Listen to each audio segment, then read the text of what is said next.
I want to welcome in Jenny Horne, markets correspondent, to talk a little bit about Berkshire Hathaway, get a closer look at that one. There were some interesting things that came out of the earnings. I often, kind of have to be reminded that this comes on a weekend when their results come. But take us through some of the details in its quarterly report and some of your takeaways from the Oracle of Omaha, Warren Buffett. Yeah, and so I will say, Diane, this is a filing that does tend to not necessarily move the overall market, but I do think it's a rather compelling read. This is, of course, his annual shareholder letter, and it's one I always very much closely read. I do think that it's been especially interesting considering that Berkshire has been pretty heavily in cash as far as their overall positioning, and we did get the 13F filing the beginning of last week, which disclosed some of their updated positionings for the last quarter.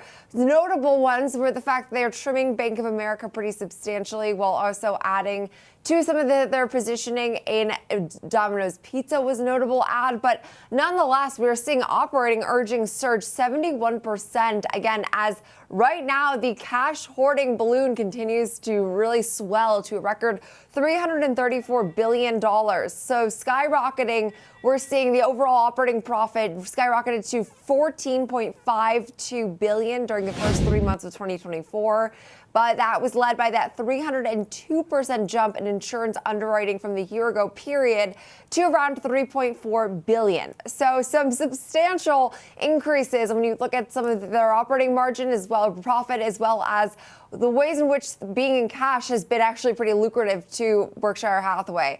They did highlight that in 2024, they did a better job than even Warren Buffett had expected, though 53% of their 189 operating businesses reported a decline in earnings, which in itself is remarkable. He said that they were aided by predictable large gains in investment incomes like Treasury bill yields, which also did help improve substantially then their holdings of these highly liquid short-term securities. So that's per Buffett. He did say their insurance business also delivered that major increase, which was led by the performance of Geico. To be sure, they said the wildfires that broke out in Southern California will lead to an estimated pre-tax loss of around $1.3 billion for its insurance business, but cash now topping $334 billion, up from the $325 billion through the end of the third quarter.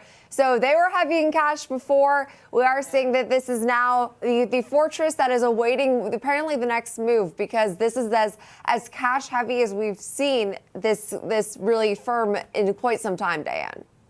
Yeah, but it doesn't seem like it's cause for concern, especially given investor reaction, given that shares of, we've got a Berk B right now on the screen, shares indicating higher in the pre-market. So it doesn't look like cause for concern. And then I think another takeaway that stood out to me is Buffett pointing out, quote, despite what some commentators currently view as an extraordinary cash position at Berkshire, the great majority of your money remains in equities. So it just goes to show when you have that much money and are earning that much, whether we're talking about cash and cash equivalents to versus equities, you got a little bit everywhere, right, Jenny?